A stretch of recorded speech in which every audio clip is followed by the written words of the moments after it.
Hi friends, ಎಲ್ಲರಿಗೂ ನಿಮ್ಮ ಪ್ರೀತಿಯ ಯೂಟ್ಯೂಬ್ ಚಾನಲ್ಗೆ ಸುಸ್ವಾಗತ. ನೋಡಿ ಫ್ರೆಂಡ್ಸ್, ನಾವು ಹಿಂದಿನ ತರಗತಿಯಲ್ಲಿ ಸೈನ್ಸ್ಗೆ ಸಂಬಂಧಪಟ್ಟಂತೆ 240 ಪ್ರಶ್ನೆಗಳನ್ನು ಡಿಸ್ಕಷನ್ ಮಾಡಿದ್ದೀವಿ. ಆ ಕ್ಲಾಸ್ ನಿಮಗೆ ಬೇಕಪ್ಪ ಅಂದರೆ ನಮ್ಮ ಪ್ಲೇಲಿಸ್ಟ್ನಲ್ಲಿ ಹೋಗಿ ನೀವು ನೋಡ್ಕೋಬಹುದು.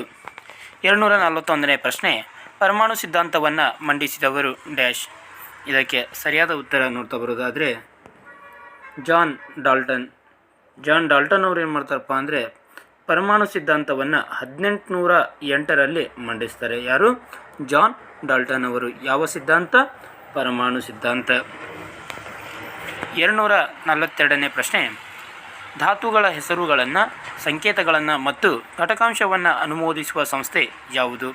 ನೋಡಿ, ನಾವು ಒಂದು ಧಾತುವಿನ ಹೆಸರನ್ನು ಮತ್ತು ಅದಕ್ಕೆ ಇಡುವಂಥ ಸಂಕೇತವನ್ನು ಮತ್ತು ಅದರ ಘಟಕಾಂಶವನ್ನು ಅನುಮೋದನೆ ನೀಡುವಂಥ ಸಂಸ್ಥೆ ಯಾವುದು ಅಂತ ನೋಡ್ತಾ ಬರೋದಾದರೆ option 4 IUPAC, option D IUPAC. ಇದು ಏನು ಮಾಡುತ್ತಪ್ಪ ಅಂದರೆ ಧಾತುಗಳಿಗೆ ಹೆಸರು ಮತ್ತು ಸಂಕೇತ ಮತ್ತು ಘಟಕಾಂಶ ನೀಡಿರುತ್ತಲ್ಲ ಅದನ್ನು ಅನುಮೋದಿಸುತ್ತೆ. ಹಾಗಾದರೆ ಈ IUPAC ಸಂಸ್ಥೆಯು ಯಾವಾಗ ಸ್ಥಾಪನೆ ಆಗುತ್ತೆ ಅಂದರೆ 1919ರಲ್ಲಿ ಸ್ಥಾಪನೆ ಆಗುತ್ತೆ. ಯಾವಾಗ? 1919. ಇದರ ವಿಸ್ತೃತ ರೂಪ ನೋಡ್ತಾ ಬರೋದಾದರೆ international union for pure and applied chemistry. International union for pure and applied chemistry ಅನ್ನೋದು ಇದರ ವಿಸ್ತೃತ ರೂಪ ಆಗುತ್ತೆ. ನೆಕ್ಸ್ಟ್ ಯುನೆಸ್ಕೋದ ವಿಸ್ತೃತ ರೂಪ ನೋಡ್ತಾ ಬರೋದಾದರೆ united nation educational scientific and cultural organisation. ಓಕೆನಾ? ನೆಕ್ಸ್ಟ್ IMFನ ವಿಸ್ತೃತ ರೂಪ ನೋಡ್ತಾ ಬರೋದಾದರೆ ಇಂಟರ್ನ್ಯಾಷನಲ್ ಮಾನಿಟರಿ ಫಂಡ್. ನೆಕ್ಸ್ಟ್ UNDPಯ ವಿಸ್ತೃತ ರೂಪ ಯುನೈಟೆಡ್ ನೇಷನ್ಸ್ ಡೆವಲಪ್ಮೆಂಟ್ ಪ್ರೋಗ್ರಾಮ್ ಅನ್ನೋದು UNDPಯ ವಿಸ್ತೃತ ರೂಪವಾಗಿದೆ. IUPACಯ ಕೇಂದ್ರ ಕಚೇರಿ ಎಲ್ಲಿದೆ? ಇದಕ್ಕೆ ಸರಿಯಾದ ಉತ್ತರ ಆಪ್ಷನ್ ಬಿ USA. PACಯ ಕೇಂದ್ರ ಕಚೇರಿ ಎಲ್ಲಿ ಕಂಡು ಬರ್ತೈತಿ? USA. ಅದು ಸ್ಥಾಪನೆ ಆದದ್ದು 1919ರಲ್ಲಿ. ಓಕೆನಾ? ಸತುವನ್ನು ಈ ಕೆಳಗಿನ ಯಾವ ಸಂಕೇತದಿಂದ ಗುರುತಿಸುತ್ತಾರೆ? ಇದಕ್ಕೆ ಸರಿಯಾದ ಉತ್ತರ ನೋಡ್ತಾ ಬರೋದಾದರೆ ZN. ಸತುವನ್ನು ನಾವು ಇಂಗ್ಲೀಷ್ನಲ್ಲಿ ಏನಂತ ಕರಿತೀವಿ? ಜಿಂಕ್ ಅಂತ ಕರಿತೀವಿ. ಏನಂತ ಕರಿತೀವಿ? ಜಿಂಕ್. ಹೌದಾ? ಅದಕ್ಕಾಗಿ ಇದನ್ನೇ ಯಾವ ಸಂಕೇತದಿಂದ ಗುರುತಿಸ್ತಾರೆ? ZN ಸಂಕೇತದಿಂದ ಗುರುತಿಸ್ತಾರೆ. ಪರಮಾಣು ರಾಶಿಯ ಏಕಮಾನ ಡ್ಯಾಶ್. ಇದಕ್ಕೆ ಸರಿಯಾದ ಉತ್ತರ ಯು ಎಂಬುದು ಪರಮಾಣು ರಾಶಿಯ ಏಕಮಾನವಾಗಿದೆ. ಹಿಂದೆ ಏನು ಮಾಡ್ತಾ ಇದ್ರಪ್ಪ ಅಂದರೆ ಪರಮಾಣು ರಾಶಿಯ ಏಕಮಾನವನ್ನು AMU ಅಂತೇಳಿ ಕರಿತಾ ಇದ್ರು. ಇವಾಗ ಪ್ರಸ್ತುತವಾಗಿ U ಅಂತೇಳಿ ಅದನ್ನು ಬದಲಾವಣೆ ಮಾಡಲಾಗಿದೆ. ಹೌದಾ? ಈ ಅಟಾಮಿಕ್ ಮಾಸ್ ಯೂನಿಟ್ ಅಂತ ಕರಿತೀವಿ. ಏನಂತ ಕರಿತೀವಿ ಅದನ್ನು? AMU ಅಂದರೆ ಅಟಾಮಿಕ್ ಮಾಸ್ ಯೂನಿಟ್. ಕ್ಯಾಲ್ಸಿಯಂ ಹೈಡ್ರಾಕ್ಸೈಡ್ನ ಅಣುಸೂತ್ರ. ಇದಕ್ಕೆ ಸರಿಯಾದ ಉತ್ತರ ನೋಡ್ತಾ ಬರೋದಾದರೆ CaOH2. ಏನು? CaOH2 ಇದು ಕ್ಯಾಲ್ಸಿಯಂ ಹೈಡ್ರಾಕ್ಸೈಡ್ನ ಅಣುಸೂತ್ರವಾಗಿದೆ. ನೆಕ್ಸ್ಟ್ CaCO3 ಎಂಬುದು ಕ್ಯಾಲ್ಸಿಯಂ ಕಾರ್ಬೋನೇಟ್ನ ಒಂದು ಅಣುಸೂತ್ರ. NaCl ಸೋಡಿಯಂ ಕ್ಲೋರೈಡ್ನ ಅಣುಸೂತ್ರ. MgO2 ಮ್ಯಾಗ್ನೇಷಿಯಂ ಹೈಡ್ರಾಕ್ಸೈಡ್ನ ಅಣುಸೂತ್ರ. ಇದು ಕ್ಯಾಲ್ಸಿಯಂ ಕಾರ್ಬೋನೇಟ್, ಇದು ಸೋಡಿಯಂ ಕ್ಲೋರೈಡ್, ಇದು ಮ್ಯಾಗ್ನೇಷಿಯಂ ಹೈಡ್ರಾಕ್ಸೈಡ್. ಓಕೆನಾ? ಸೋಡಿಯಂ ನೈಟ್ರೇಟ್ನ ರಾಸಾಯನಿಕ ಸೂತ್ರ. ಇದಕ್ಕೆ ಸರಿಯಾದ ಉತ್ತರ ನೋಡ್ತಾ ಬರೋದಾದರೆ NaNO3. NaNO3 ಅನ್ನೋದು ಸೋಡಿಯಂ ನೈಟ್ರೇಟ್ನ ಒಂದು ರಾಸಾಯನಿಕ ಸೂತ್ರವಾಗಿದೆ. ಪರಮಾಣು ರಚನೆಯ ಮಾದರಿಯನ್ನು ಪ್ರಸ್ತಾಪಿಸಿದ ಮೊದಲ ವ್ಯಕ್ತಿ? Option A John Dalton, option B Rutherford, option C James Chadwick, option D JJ Thomson. ಇದಕ್ಕೆ ಸರಿಯಾದ ಉತ್ತರ ನೋಡ್ತಾ ಬರೋದಾದರೆ option D JJ Thomson. JJ Thomson ಅವರು ಮೊಟ್ಟ ಮೊದಲ ಬಾರಿಗೆ ಏನು ಮಾಡ್ತಾರೆ? ಪರಮಾಣು ರಚನೆಯ ಮಾದರಿಯನ್ನು ಪ್ರಸ್ತಾಪಿಸ್ತಾರೆ. ಮ್ಯಾಗ್ನೇಷಿಯಂ ಕ್ಲೋರೈಡ್ನ ಅಣುಸೂತ್ರ. ಇದಕ್ಕೆ ಸರಿಯಾದ ಉತ್ತರ ನೋಡ್ತಾ ಬರೋದಾದರೆ MgCl2. MgCl2 ಅನ್ನೋದು ಮ್ಯಾಗ್ನೇಷಿಯಂ ಕ್ಲೋರೈಡ್ನ ಒಂದು ಅಣುಸೂತ್ರವಾಗಿದೆ. ಎಲೆಕ್ಟ್ರಾನ್ಗಳನ್ನು ಆವಿಷ್ಕರಿಸಿದವರು ಡ್ಯಾಶ್. ಎಲೆಕ್ಟ್ರಾನ್ಗಳನ್ನು ಯಾರು ಆವಿಷ್ಕಾರ ಮಾಡ್ತಾರಪ್ಪ ಅಂದರೆ JJ ಥಾಮ್ಸನ್ ಅವರು ಆವಿಷ್ಕಾರ ಮಾಡ್ತಾರೆ. ಯಾವುದನ್ನು? ಎಲೆಕ್ಟ್ರಾನ್ಗಳನ್ನು. ಪರಮಾಣುವಿನ ಕೇಂದ್ರದಲ್ಲಿರುವ ನ್ಯೂಕ್ಲಿಯಸ್ ಏನನ್ನು ಒಳಗೊಂಡಿರುತ್ತದೆ? ನೋಡಿ, ಪರಮಾಣುವಿನ ಕೇಂದ್ರದಲ್ಲಿ ಏನಿರುತ್ತೆ? ನ್ಯೂಕ್ಲಿಯಸ್ ಇರುತ್ತೆ. ಈ ನ್ಯೂಕ್ಲಿಯಸ್ ಏನನ್ನು ಒಳಗೊಂಡಿರುತ್ತೆ ಅಂತ ಪ್ರಶ್ನೆ ಇದೆ. ಆಪ್ಷನ್ ಎ ಪ್ರೋಟಾನ್ ಮಾತ್ರ, ಆಪ್ಷನ್ ಬಿ ನ್ಯೂಟ್ರಾನ್ ಮಾತ್ರ, ಆಪ್ಷನ್ ಸಿ ಪ್ರೋಟಾನ್ ಮತ್ತು neutron, option D electron, proton ಮತ್ತು ನ್ಯೂಟ್ರಾನ್ ಅಂತ ಆಪ್ಷನ್ ಇದೆ. ಇದಕ್ಕೆ ಸರಿಯಾದ ಉತ್ತರ ಆಪ್ಷನ್ ಸಿ ಪ್ರೋಟಾನ್ ಮತ್ತು ನ್ಯೂಟ್ರಾನ್ಗಳನ್ನು ಮಾತ್ರ ಈ ನ್ಯೂಕ್ಲಿಯಸ್ ಒಳಗೊಂಡಿರುತ್ತೆ. ಇಲ್ಲಿ ನೋಡ್ತಾ ಬರೋದಾದರೆ ಇದೊಂದು ನ್ಯೂಕ್ಲಿಯಸ್, ಇದರಲ್ಲಿ ಏನಿರುತ್ತೆ ನ್ಯೂಟ್ರಾನ್ ಮತ್ತು ಪ್ರೋಟಾನ್ ಇರುತ್ತೆ. ಹಾಗಾದರೆ ನ್ಯೂಕ್ಲಿಯಸ್ನ ಸುತ್ತಲೂ ಎಲೆಕ್ಟ್ರಾನ್ಗಳು ಸುತ್ತಾ ಇರ್ತವೆ. ನ್ಯೂಕ್ಲಿಯಸ್ನ ಸುತ್ತಲೂ ಏನು ಸುತ್ತಾ ಇರ್ತವೆ? ಎಲೆಕ್ಟ್ರಾನ್ಗಳು ಸುತ್ತಾ ಇರ್ತವೆ. ಓಕೆನಾ? ನ್ಯೂಟ್ರಾನ್ಗೆ ಸಂಬಂಧಿಸಿದಂತೆ ಈ ಕೆಳಗಿನ ಯಾವ ಹೇಳಿಕೆ ಸರಿಯಾಗಿದೆ? ಆಪ್ಷನ್ ಎ ನ್ಯೂಟ್ರಾನನ್ನು ಆವಿಷ್ಕರಿಸಿದವರು ಜೇಮ್ಸ್ ಚಾಡ್ವಿಕ್. ಇದು ಸರಿಯಾಗಿದೆ. ನ್ಯೂಟ್ರಾನ್ ಯಾವುದೇ ಆವೇಶವನ್ನು ಹೊಂದಿಲ್ಲ. ಇದು ಕೂಡ ಸರಿಯಾಗಿದೆ. ಜಲಜನಕವನ್ನು ಹೊರತುಪಡಿಸಿ ಎಲ್ಲ ಪರಮಾಣುಗಳ ಬೀಜ ಕೇಂದ್ರಗಳಲ್ಲಿ ನ್ಯೂಟ್ರಾನ್ಗಳು ಇರುತ್ತವೆ. ನೋಡಿ, ನ್ಯೂಟ್ರಾನ್ ಜಲಜನಕವನ್ನು ಹೊರತುಪಡಿಸಿ ಉಳಿದಂಥ ಎಲ್ಲ ಪರಮಾಣುಗಳ ಬೀಜಕೇಂದ್ರದಲ್ಲೇ ಕಂಡುಬರ್ತೈತಿ. ಇದು ಕೂಡ ಸರಿಯಾಗಿದೆ. ನೋಡಿ, ಇಲ್ಲಿ ಮೂರು ಹೇಳಿಕೆಗಳದಲ್ಲ, ಮೂರು ಸರಿಯಾಗಿದೆ. ಹಾಗಾಗಿ ಆಪ್ಷನ್ ಡಿ ಮೇಲಿನ ಎಲ್ಲವೂ ಸರಿ ಅನ್ನೋದು ಆನ್ಸರ್ ಆಗುತ್ತೆ. ಇಲ್ಲಿ ನೋಡ್ಕೊರಿ, ನ್ಯೂಟ್ರಾನನ್ನು ಆವಿಷ್ಕಾರ ಮಾಡಿದವರು ಯಾರು? James Chadwick. ನ್ಯೂಟ್ರಾನ್ ಯಾವುದೇ ಆವೇಶವನ್ನು ಹೊಂದಿಲ್ಲ. ಹೌದಾ? ಜಲಜನಕವನ್ನು ಹೊರತುಪಡಿಸಿದರೆ ಉಳಿದಂಥ ಎಲ್ಲ ಪರಮಾಣುಗಳ ಬೀಜಕೇಂದ್ರದಲ್ಲಿ ಏನಿದೆ? ನ್ಯೂಟ್ರಾನ್ ಕಂಡು ಬರ್ತೈತಿ. ಓಕೆನಾ? ಎಸ್. ನೆಕ್ಸ್ಟ್, ಪ್ರೋಟಾನನ್ನು ಆವಿಷ್ಕರಿಸಿದ ವಿಜ್ಞಾನಿ ಯಾರು? ಇದಕ್ಕೆ ಸರಿಯಾದ ಉತ್ತರ ನೋಡ್ತಾ ಬರೋದಾದರೆ ರುದರ್ಫೋರ್ಡ್ ಅವರು ಏನು ಮಾಡ್ತಾರಪ್ಪ ಅಂದರೆ ಪ್ರೋಟಾನನ್ನು ಆವಿಷ್ಕರಣೆ ಮಾಡ್ತಾರೆ. ಹೊಂದಿಸಿ ಬರೆಯಿರಿಯನ್ನು ನೀಡಲಾಗಿದೆ. ಇಲ್ಲಿ ಏನಪ್ಪ ಅಂದರೆ ಪ್ರೋಟಾನನ್ನು ನೀಡಲಾಗಿದೆ. ಈ ಕಡೆ ಅದು ಯಾವ ಆವೇಶವನ್ನು ಹೊಂದಿದೆ ಅನ್ನೋದನ್ನು ಇಲ್ಲಿ ನೀಡಲಾಗಿದೆ. ಪ್ರೋಟಾನ್ ಇದು ಧನ ಆವೇಶವನ್ನು ಹೊಂದಿದೆ. ಪ್ರೋಟಾನ್ ಯಾವ ಆವೇಶವನ್ನು ಹೊಂದಿದೆ? ಧನ ಆವೇಶ. ಅಂದರೆ ಏನಾಗುತ್ತೆ? 3. ನ್ಯೂಟ್ರಾನ್ ಯಾವುದೇ ರೀತಿಯಾದಂಥ ಆವೇಶವನ್ನು ಹೊಂದಿಲ್ಲ. ಹಾಗಾದರೆ B1 ಆಗುತ್ತೆ. ಎಲೆಕ್ಟ್ರಾನ್ ಋಣ ಆವೇಶವನ್ನು ಹೊಂದಿದೆ. ಹಾಗಾಗಿ ಸಿ ಏನಾಗುತ್ತೆ? ಆಪ್ಷನ್ 2 ಆಗುತ್ತೆ. ಹೌದಾ? A3, B1, C2 ಇದು ಸರಿಯಾದ ಕ್ರಮೇಣ ಆಗುತ್ತೆ. ಓಕೆನಾ? ಹಾಗಾದರೆ ಪ್ರೋಟಾನ್ ಧನ ಆವೇಶವನ್ನು ಹೊಂದಿದೆ, ನ್ಯೂಟ್ರಾನ್ ಯಾವುದೇ ಆವೇಶವನ್ನು ಹೊಂದಿಲ್ಲ, ಮತ್ತು ಎಲೆಕ್ಟ್ರಾನ್ಗಳು ಋಣ ಆವೇಶವನ್ನು ಹೊಂದಿರ್ತವೆ. ಅಂದರೆ ಧನ ಆವೇಶ ಅಂದರೆ ಪಾಸಿಟಿವ್ ಚಾರ್ಜ್, ನ್ಯೂಟ್ರಾನ್ ಯಾವುದೇ ಆವೇಶ ಇಲ್ಲಪ್ಪ ಅಂದರೆ ಅದು ನ್ಯೂಟ್ರಲ್ ಆಗಿರುತ್ತೆ. ನೆಕ್ಸ್ಟ್ ಎಲೆಕ್ಟ್ರಾನ್ ನೆಗೆಟಿವ್ ಚಾರ್ಜ್ ಪಾರ್ಟಿಕಲನ್ನು ಹೊಂದಿದೆ. ಓಕೆನಾ? ಪರಮಾಣು ಸಂಖ್ಯೆಯನ್ನು ಡ್ಯಾಶ್ ಅಕ್ಷರದಿಂದ ಸೂಚಿಸುತ್ತಾರೆ. ಇದಕ್ಕೆ ಸರಿಯಾದ ಉತ್ತರ ನೋಡ್ತಾ ಬರೋದಾದರೆ Z. ಪರಮಾಣು ಸಂಖ್ಯೆಯನ್ನು ಯಾವ ಅಕ್ಷರದಿಂದ ಸೂಚಿಸ್ತಾರಪ್ಪ ಅಂದರೆ Z ಎಂಬ ಅಕ್ಷರದಿಂದ ಸೂಚಿಸ್ತಾರೆ. ಈ ಕೆಳಗಿನ ಯಾವುದರಿಂದ ಪರಮಾಣು ಸಂಖ್ಯೆಯನ್ನು ನಿರ್ಧರಿಸುತ್ತಾರೆ? ನೋಡಿ, ಈ ಕೆಳಗೆ ಕೊಟ್ಟಿರುವಂಥ ಒಂದು ಯಾವುದರಿಂದ ನಾವು ಪರಮಾಣು ಸಂಖ್ಯೆಯನ್ನು ನಿರ್ಧಾರ ಮಾಡ್ತೀವಿ ಅಂತೇಳಿ ಪ್ರಶ್ನೆಯನ್ನು ನೀಡಲಾಗಿದೆ. ಇದಕ್ಕೆ ಸರಿಯಾದ ಉತ್ತರ ನೋಡ್ತಾ ಬರೋದಾದರೆ ಆಪ್ಷನ್ ಬಿ ಪ್ರೋಟಾನ್ಗಳ ಸಂಖ್ಯೆಯಿಂದ ನಾವು ಪರಮಾಣು ಸಂಖ್ಯೆಯನ್ನು ನಿರ್ಧರಿಸ್ತೀವಿ. ಭಾರಜಲದ ರಾಸಾಯನಿಕ ಸೂತ್ರ. ಆಪ್ಷನ್ ಡಿ ಮಾಯವಾಗಿದೆಯಾ? ಇಲ್ಲಿ ಇರಲಿ. ಭಾರಜಲದ ರಾಸಾಯನಿಕ ಸೂತ್ರ ಏನಾಗುತ್ತೆ? D2O ಅನ್ನೋದು ಭಾರಜಲದ ರಾಸಾಯನಿಕ ಸೂತ್ರ. ಹಾಗಾದರೆ D2O ಅಂದರೆ ಏನಪ್ಪ ಅಂದರೆ ಡ್ಯೂಟೇರಿಯಂ ಆಕ್ಸೈಡ್. ಡ್ಯೂಟೇರಿಯಂ ಆಕ್ಸೈಡ್ ಇದು D2O. ಇದು ಭಾರಜಲದ ಒಂದು ರಾಸಾಯನಿಕ ಸೂತ್ರ, ಅಥವಾ ಇದನ್ನು D2O ಅಂತೇಳಿ ನಾವು ಕರಿತೀವಿ. ಕೆಳಗಿನ ಹೇಳಿಕೆಗಳನ್ನು ಗಮನಿಸಿ. ಒಂದನೇ ಹೇಳಿಕೆ ಏನಿದೆಪ್ಪ ಅಂದರೆ ಒಂದು ಪರಮಾಣುವಿನಲ್ಲಿರುವ ಪ್ರೋಟಾನ್ ಮತ್ತು ನ್ಯೂಟ್ರಾನ್ಗಳ ಒಟ್ಟು ಮೊತ್ತವನ್ನು ಪರಮಾಣು ರಾಶಿಯ ಸಂಖ್ಯೆ ಎನ್ನುವರು.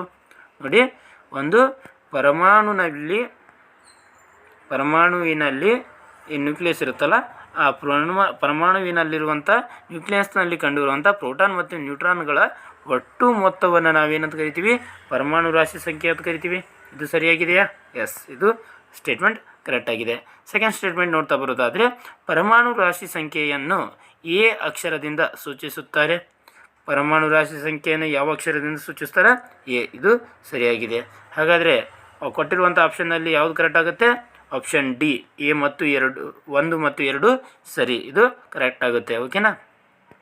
ನೋಡಿ, ಪರಮಾಣು ಸಂಖ್ಯೆಯನ್ನು Z ಎಂಬ ಅಕ್ಷರದಿಂದ ಸೂಚಿಸ್ತಿದ್ವಿ, ಪರಮಾಣು ರಾಶಿ ಸಂಖ್ಯೆಯನ್ನು A ಎಂಬ ಅಕ್ಷರದಿಂದ ಸೂಚಿಸ್ತೀವಿ.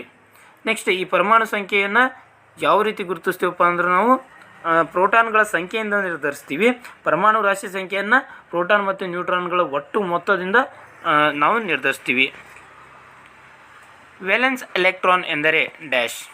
ವೇಲೆನ್ಸ್ ಎಲೆಕ್ಟ್ರಾನ್ ಅಂದರೆ ಏನಪ್ಪ ಅಂದರೆ ಆಪ್ಷನ್ ಎ ಪರಮಾಣುವಿನ ಅತ್ಯಂತ ಒಳಕವಚದಲ್ಲಿರುವ ಎಲೆಕ್ಟ್ರಾನುಗಳು, ಆಪ್ಷನ್ ಬಿ ಪರಮಾಣುವಿನ ಅತ್ಯಂತ ಹೊರಕವಚದಲ್ಲಿರುವ ಎಲೆಕ್ಟ್ರಾನುಗಳು, ಆಪ್ಷನ್ ಸಿ ಪರಮಾಣುವಿನ ಮಧ್ಯದ ಕವಚದಲ್ಲಿರುವ ಎಲೆಕ್ಟ್ರಾನ್ಗಳು, ಆಪ್ಷನ್ ಡಿ ಮೇಲಿನ ಎಲ್ಲವೂ ಸರಿ. ಇದಕ್ಕೆ ಸರಿಯಾದ ಉತ್ತರ ನೋಡ್ತಾ ಬರೋದಾದರೆ ಪರಮಾಣುವಿನ ಅತ್ಯಂತ ಹೊರಕವಚದಲ್ಲಿರುವಂಥ ಎಲೆಕ್ಟ್ರಾನ್ಗಳನ್ನು ನಾವೇನಂತ ಕರಿತೀವಿ, ವೇಲೆನ್ಸ್ ಎಲೆಕ್ಟ್ರಾನ್ಗಳು ಅಂತ ಕರಿತೀವಿ. ಓಕೆನಾ. ನೆಕ್ಸ್ಟ್, ಸಿಲಿಕಾನ್ನ ಪರಮಾಣು ಸಂಖ್ಯೆ ಮತ್ತು ಸಂಕೇತವನ್ನು ಗುರುತಿಸಿ. ನೋಡಿ, ಕೆಳಗೆ ಫಸ್ಟ್ ನಾವೇನು ನೋಡ್ಬೇಕು, ಇಲ್ಲಿ ಪರಮಾಣು ಸಂಖ್ಯೆ ಯಾವುದಾದ್ರು ಸಿಲಿಕಾನ್ನ ಪರಮಾಣು ಸಂಖ್ಯೆಯನ್ನು ನೋಡಬೇಕು. ಹಾಗಾದರೆ ಸಿಲಿಕಾನ್ನ ಪರಮಾಣು ಸಂಖ್ಯೆ ಎಷ್ಟು? 14. ಇಲ್ಲಿ ಆಪ್ಷನಲ್ಲಿ 14 ಎಲ್ಲಿದೆ? ಆಪ್ಷನ್ ಎನಲ್ಲೂ ಇದೆ, ಆಪ್ಷನ್ ಸಿನಲ್ಲೂ ಇದೆ. ಹಾಗಾದರೆ ನೆಕ್ಸ್ಟ್ ಏನು ನೋಡಬೇಕಾಗಿದೆ, ನಾವು ಸಂಕೇತವನ್ನು ನೋಡಬೇಕಾಗಿದೆ. ಯಾವುದರ ಸಂಕೇತ? ಸಿಲಿಕಾನ್ನ ಸಂಕೇತ. ಹಾಗಾದರೆ ಸಿಲಿಕಾನ್ನ ಸಂಕೇತ ಏನು? SI. SI ಅನ್ನೋದು ಸಿಲಿಕಾನ್ನ ಸಂಕೇತವಾಗಿದೆ. ಹಾಗಾದರೆ ಯಾವುದು ಸರಿಯಾದ ಉತ್ತರ ಆಗುತ್ತೆ? Option C. ಸಿಲಿಕಾನ್ನ ಪರಮಾಣು ಸಂಖ್ಯೆ 14 ಮತ್ತು ಸಿಲಿಕಾನ್ನ ಸಂಕೇತ SI. 761ನೇ ಪ್ರಶ್ನೆ, ಒಂದೇ ಪರಮಾಣು ಸಂಖ್ಯೆ ಆದರೆ ಬೇರೆ ಬೇರೆ ಪರಮಾಣು ರಾಶಿ ಸಂಖ್ಯೆಯನ್ನು ಹೊಂದಿರುವುದಕ್ಕೆ ಡ್ಯಾಶ್ ಎನ್ನುವರು. ನೋಡಿ, ಇಲ್ಲೇನಾಗಿರುತ್ತೆ, ಒಂದೇ ಪರಮಾಣು ಸಂಖ್ಯೆ ಇರುತ್ತೆ, ಆದರೆ ಬೇರೆ ಬೇರೆ ಏನಿರುತ್ತೆ, ಪರಮಾಣು ರಾಶಿ ಸಂಖ್ಯೆ ಇರುತ್ತೆ. ಅಂಥವುಗಳಿಗೆ ನಾವು ಏನಂತ ಕರಿತೀವಿ ಅಂತ ನೋಡ್ತಾ ಬರೋದಾದರೆ ಸಮಸ್ಥಾನಿಗಳು ಅಂತ ಕರಿತೀವಿ. ಏನಂತ ಕರಿತೀವಿ? ಸಮಸ್ಥಾನಿಗಳು. ಅಥವಾ ನಿಮಗೆ ಇಂಗ್ಲೀಷ್ನಲ್ಲಿ ಐಸೋಟೋಪ್ಸ್ ಅಂತ ಕೊಟ್ಟಿರ್ತಾರೆ. ಏನಂತ ಕೊಟ್ಟಿರ್ತಾರೆ? ಐಸೋಟೋಪ್ಸ್. ಎರಡು ನೆನಪಿಟ್ಕೊಳ್ಳಿ, ಎರಡು ಇಂಪಾರ್ಟೆಂಟ್ ಆಗುತ್ತೆ. ಆಲ್ಮೋಸ್ಟ್ ನಿಮಗೆ ಐಸೋಟೋಪ್ಸ್ ಅಂತೇಳಿ ಕೊಡೋ ಸಾಧ್ಯತೆ ಜಾಸ್ತಿ ಇರುತ್ತೆ. ಓಕೆನಾ. ವಿಭಿನ್ನ ಪರಮಾಣು ಸಂಖ್ಯೆಗಳನ್ನು ಹೊಂದಿರುವ, ಅಲ್ಲೇನಿತ್ತು ಫಸ್ಟ್ ನಾವು ನೋಡಿದ್ರೆ ಅಲ್ಲಿ ಒಂದೇ ಪರಮಾಣು ಸಂಖ್ಯೆ ಇತ್ತು, ಆದರೆ ಇಲ್ಲೇನಿದೆ ವಿಭಿನ್ನ ಪರಮಾಣು ಸಂಖ್ಯೆ ಇದೆ. ವಿಭಿನ್ನ ಪರಮಾಣು ಸಂಖ್ಯೆಯನ್ನು ಹೊಂದಿರುವ ವಿಭಿನ್ನ ಧಾತುಗಳ ಪರಮಾಣುಗಳು ಏನು ಹೊಂದಿರ್ತಾವತ್ತ? ಒಂದೇ ಪರಮಾಣು ರಾಶಿಯನ್ನು ಹೊಂದಿರೋದಕ್ಕೆ ಏನಂತ ಕರಿತೀವಿ ನಾವು? ಇಲ್ಲಿ ಸಮಭಾರಿಗಳು ಅಂತ ಕರಿತೀವಿ. ಸಮಭಾರಿಗಳು. ಅಥವಾ ಇದಕ್ಕೆ ಇನ್ನೊಂದು ಹೆಸರು ಏನಪ್ಪ ಅಂದರೆ ಐಸೋಬಾರ್ಸ್. ಏನಂತ ಕರಿತೀವಿ? ಐಸೋಬಾರ್ಸ್ ಅಂತ ಕರಿತೀವಿ. ಐಸೋಬಾರ್ಸ್ ಅಂದರೆ ಏನಪ್ಪ ಅಂದರೆ ವಿಭಿನ್ನ ಪರಮಾಣು ಸಂಖ್ಯೆಗಳನ್ನು ಹೊಂದಿರುವಂಥ ವಿಭಿನ್ನ ಧಾತುಗಳು ಏನಿರ್ತಾವಲ್ಲ, ಅವುಗಳ ಪರಮಾಣುಗಳು ಒಂದೇ ಪರಮಾಣು ರಾಶಿಯನ್ನು ಹೊಂದಿರ್ತವು. ಹೌದಾ? ಇದಕ್ಕೆ ಐಸೋಬಾರ್ಸ್ ಅಥವಾ ಸಮಭಾರಿಗಳು ಅಂತೇಳಿ ಕರಿತೀವಿ. ಈ ಕೆಳಗಿನವುಗಳಲ್ಲಿ ಯಾವುವು ಜಡಾನಿಲಗಳಾಗಿವೆ?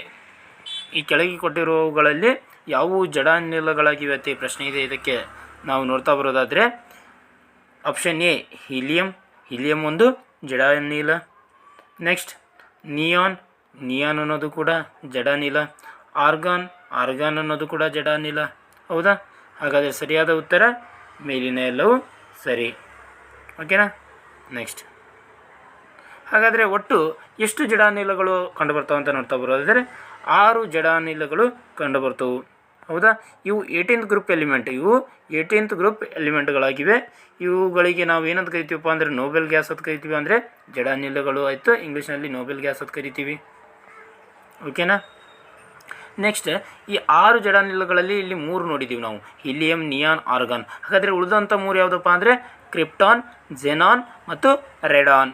ಟೋಟಲಾಗಿ 6 ಜಡಾನಿಲಗಳಿವೆ.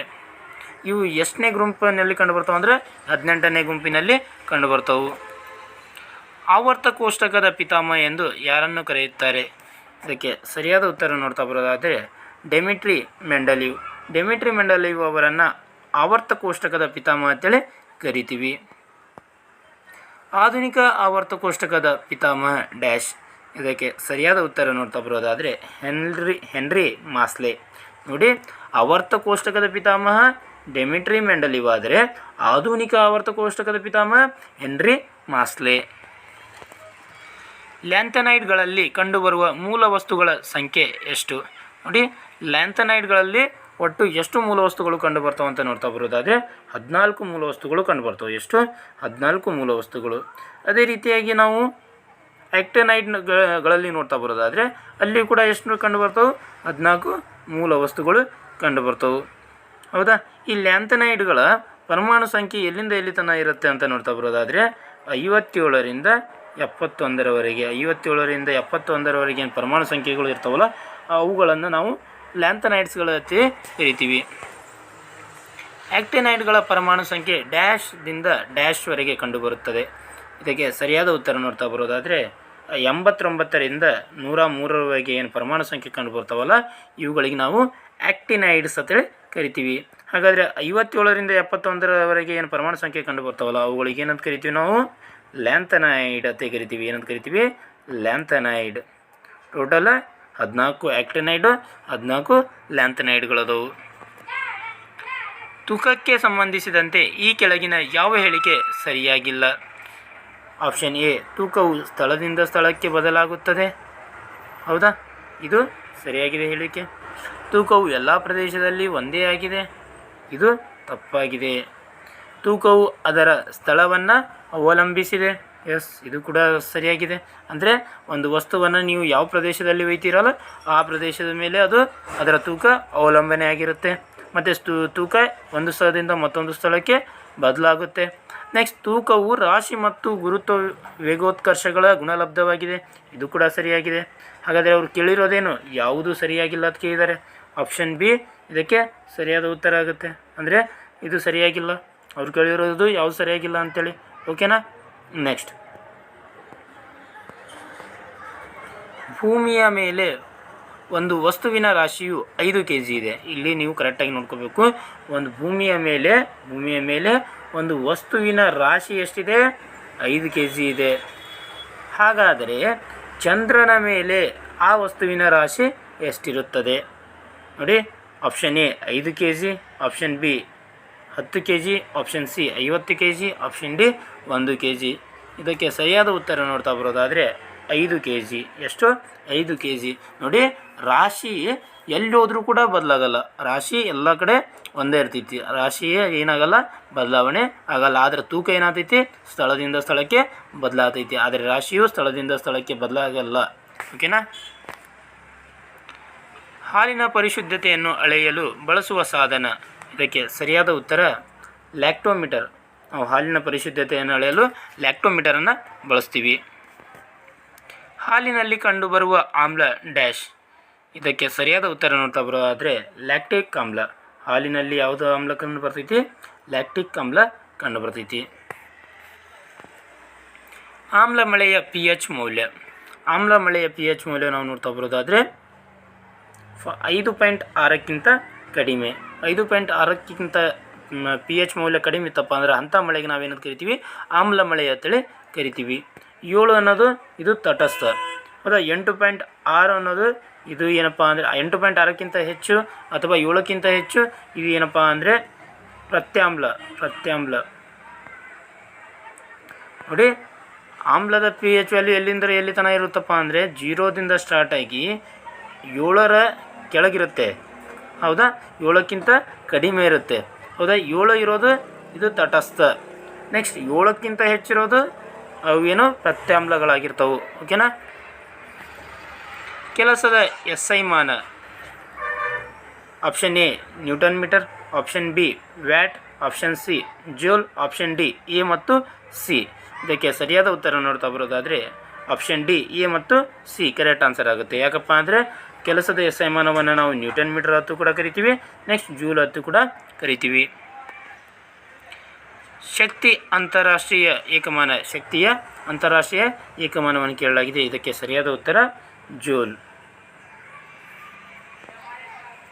2 ವಸ್ತುಗಳ ನಡುವಿನ ಕನಿಷ್ಠ ದೂರವನ್ನು ಡ್ಯಾಶ್ ಎನ್ನುವರು. ಇದಕ್ಕೆ ಸರಿಯಾದ ಉತ್ತರ ನೋಡ್ತಾ ಬರೋದಾದರೆ ಸ್ಥಾನ ಪಲ್ಲಟ.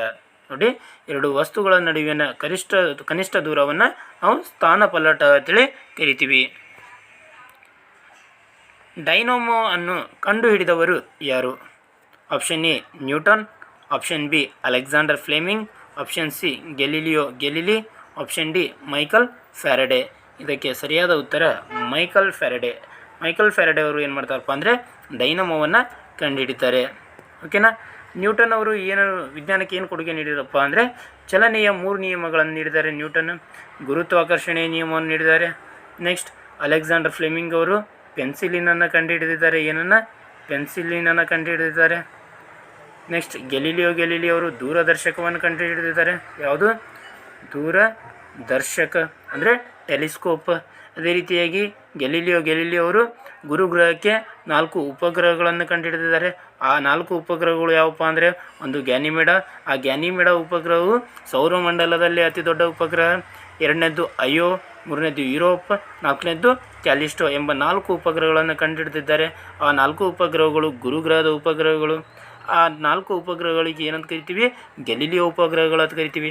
ಯಾಕಪ್ಪ ಅಂದರೆ 1610ರಲ್ಲಿ 1610ರಲ್ಲಿ ಗೆಲಿಲಿಯೋ ಅವರು ಏನು ಮಾಡ್ತಾರೆ? ಆ ಉಪಗ್ರಹಗಳನ್ನು ಕಂಡುಹಿಡಿತಾರೆ. ನೆಕ್ಸ್ಟ್ ಯಾಂತ್ರಿಕ ಶಕ್ತಿಯನ್ನು ವಿದ್ಯುತ್ ಶಕ್ತಿಯನ್ನಾಗಿ ಪರಿವರ್ತಿಸುವ ಸಾಧನ. ಇದಕ್ಕೆ ಸರಿಯಾದ ಉತ್ತರ ನೋಡ್ತಾ ಬರೋದಾದರೆ ಡೈನಮೋ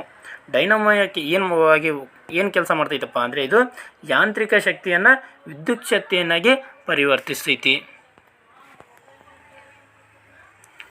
ವಿದ್ಯುತ್ ಶಕ್ತಿಯನ್ನು ಯಾಂತ್ರಿಕ ಶಕ್ತಿಯನ್ನಾಗಿ ಪರಿವರ್ತಿಸುವ ಸಾಧನ ಡ್ಯಾಶ್. ನೋಡಿ, ವಿದ್ಯುತ್ ಶಕ್ತಿಯನ್ನು ಯಾಂತ್ರಿಕ ಶಕ್ತಿಯನ್ನಾಗಿ ಪರಿವರ್ತಿಸುವಂಥ ಸಾಧನ ಯಾವುದಪ್ಪ ಅಂದರೆ ವಿದ್ಯುತ್ ಮೋಟಾರ್. ಯಾವುದು? ವಿದ್ಯುತ್ ಮೋಟಾರ್ ಅಥವಾ ಮೋಟಾರ್ ಹತ್ತು ಕೂಡ ಕೊಡ್ಬೋದು. ಓಕೆನಾ.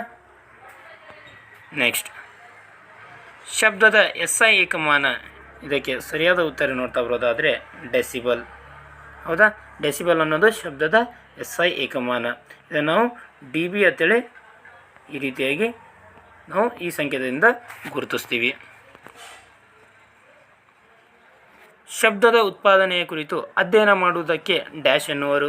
ನೋಡಿ, ಶಬ್ದದ ಉತ್ಪಾದನೆಗೆ ಕುರಿತು ಅಧ್ಯಯನ ಮಾಡುವಂಥ ಶಾಸ್ತ್ರಕ್ಕೆ ಏನಂತ ಕರಿತೀವಪ್ಪ ಅಂದರೆ ಅಕೋಸ್ಟಿಕ್ಸ್ ಅಂತೇಳಿ ಕರಿತೀವಿ. ಏನಂತ ಕರಿತೀವಿ?